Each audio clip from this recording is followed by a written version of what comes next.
Hi friends, Antifragile is written by Nicholas Tiller. He comes from a finance and hedge fund background, where dealing with risk and uncertainty is his daily job.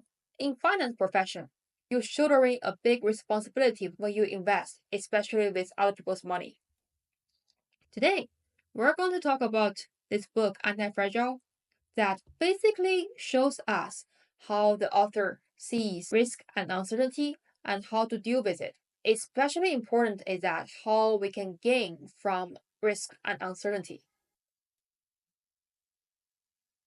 So what is anti-fragile? In the author's perspective, what is fragile is that with a simple nudge, the whole system collapses. An anti-fragile system is that by nudging and variation, your system actually improves and gets better and better.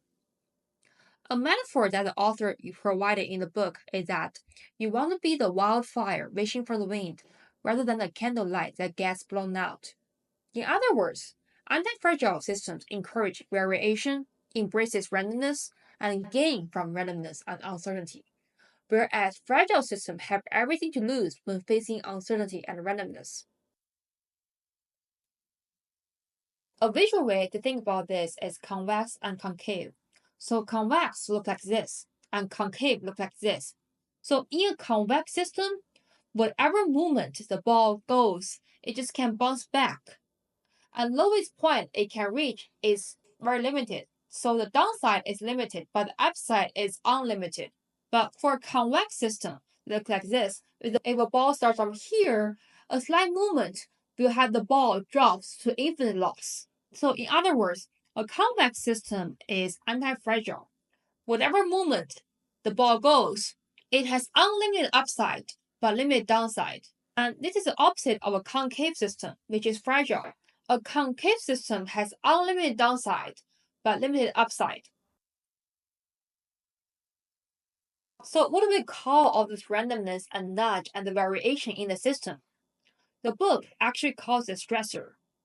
A stressor is some randomness that we inject in the system. A concrete example of stressor is fasting. Like, for example, you eat 3 meals daily, but on occasion, you would go fasting without eating any food. Your body was anticipating a regular meal, but what you give it is nothing. And what you thought is that your body would collapse and get sick. But no, your body is actually anti-fragile. If you adapt to this no food and actually clean up some unused cells to your body so that you actually become healthier and stronger after this. So what we call this is that you actually give your body a shock. The body didn't anticipate no food, but it adapts to it. There are many studies saying that occasional fasting can get your body and brain stronger. Occasional fasting can get your body and brain stronger and more functional. This also reminds me of how hard it is to follow a strict diet. A strict diet saying what percentage of food and what amount of food that you have to consume daily is very hard to follow. The reason is in fact because it is very fragile. In fact, that you probably don't need to consume all the nutritions prescribed by some authority in everyday basis. Your body is probably anti-fragile enough to handle it itself.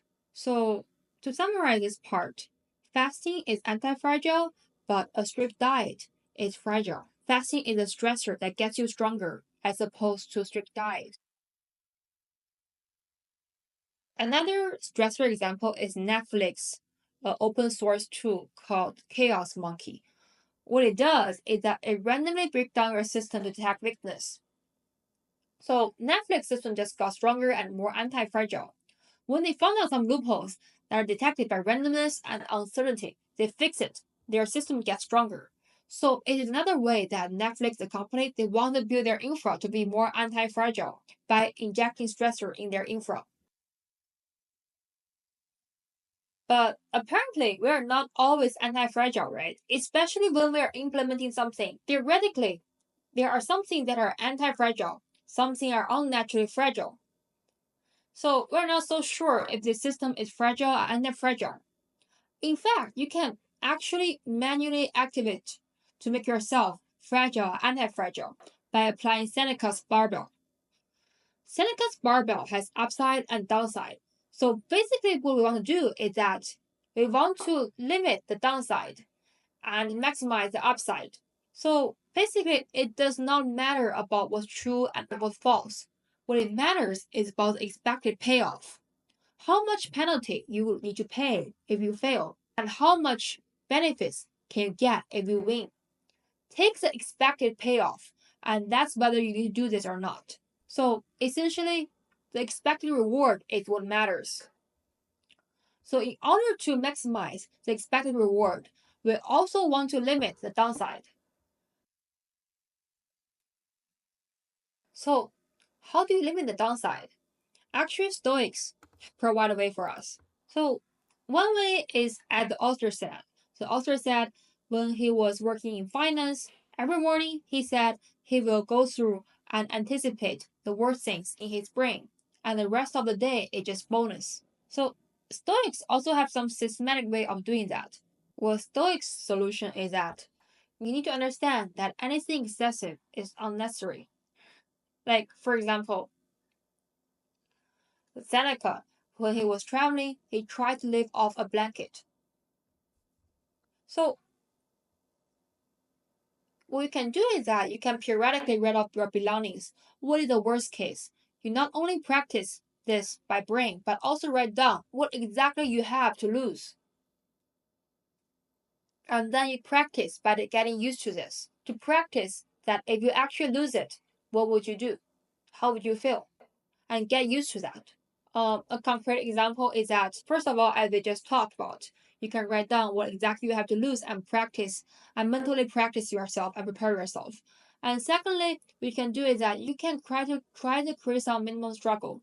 Like, for example, travel to somewhere but with minimum expense. This way, you learn that you actually don't need and all those excessive stuff you have at your apartment. You don't need many things as you thought you would. Here, I provide two examples of how you can apply Seneca's barbell for your career. There are two ways. So, the key idea is that you want to limit the downside but maximize your upside. So, basically, you want to focus on the two sides of the barbell instead of wasting your effort on mediocre, which is the middle of the barbell. You can do this in two ways. One is a parallel way. So remember how Einstein get his most well-known paper, the theory of relativeness, published. He was employed in a very mundane daily job, probably very boring as well. So the mundane daily job for Einstein is his limited downside, and his unlimited upside is his paper about relativeness and physics theory. In fact, many artists, before they became famous, they also have a very mundane daily job that is very time consuming but very low intensity. This is whatever they fall back. And they also have a high risk, high reward career in terms of performance. A lot of good philosophers actually have the same experience, where they have a mundane daily job that is low intensity and relaxing and stable. At the same time, they also have a high risk and high intensity writing career. Another way to do this is to sequentially de-risk. The author mentioned that he has a friend who has a very stable job with a very successful career that he built. And then he went on doing something high risk so that if he fails, he can fall back to his previous successful career that is stable. I think it's a great strategy in terms of if you want to sequentially de-risk. For example, if you work in tech, one way to do this is that you first build a very stable career in terms of being employed in a big tech company where you learn all the basics so that you can later on go to something more risky such as entrepreneurship. If you fail, you can always fall back to the big tech job. So this way, you ensure you can leverage Seneca's barbell. Sequentially, you limit your downside by building a very stable career at first so that you can safely fall back. So all in all, here are some key learnings. First of all, trial and error precedes knowledge. I think there's one very interesting chapter where the fat Tony debates Seneca. The whole essence is that action speaks louder than voice. Fat Tony's argument is that you don't need to know the things before you do the things. His example is that birds don't need to be lectured to know how to fly.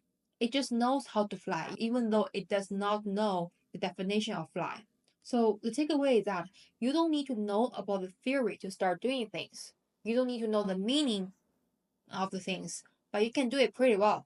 So by doing tinkering, you create knowledge rather than fill yourself with theory. So you want to learn from the practitioners rather than people who talk. By start doing things, you will harvest all the heuristics that can never be learned directly from books or theory. Because theories are man-made, it always have some perspectives or narratives so that to prove the author is right. But nature and reality are antifragile. They are random. They teach you what you do with randomness and uncertainty. The book actually says that lunch with Fat Tony is worth more than the Harvard social book section library. So you learn more from the practitioners than from books. So this is quite inspirational for me. Like that, first of all, instead of reading that much, actually start doing things and learn actively from the practitioner is the most effective way. And secondly, especially when reading papers, such kind of things that could be a bit theoretical, I'll try to choose from the papers and the books from the practitioners rather than only theoretical stuff. So another perspective that's very interesting in this book is about don't invest in mediocre. So you invest in either stableness with low risk and low intensity, or you invest in high intensity and high risk from the other side of Seneca's barbell. A very counterexample is that the stereotypical Japanese working style that requires you to work long hours, low intensity. So this is the worst way you can ever invest your time. You could get sick or get burned out from this kind of working style, but the upside is very limited, almost nothing. So what you want to do is that you want to invest in high intensity, high reward activities. And also at the same time, you have something low risk and stable so that you can recover if you get hurt. Another very interesting perspective that this book was saying is about herbivores, like animals who only eat salads, like cows and horses. Those animals, they spend a long time to digest the grass, to convert the grass into nutrients. Compared to carnivores like lions and tigers, cows and horses are subject less to luck and randomness. Lions and tigers, these kind of predators, they are subject to randomness and luck. They need to outsmart their preyers. And when they do, they harvest nutrients that cows and horses spend days and months their lifetime to convert. So the takeaway is that you don't want to be horses or cows who spend long hours and eventually just contribute to nothingness. You want to be the lions. You want to be the tigers. You want to hunt and you want to embrace the randomness and uncertainty.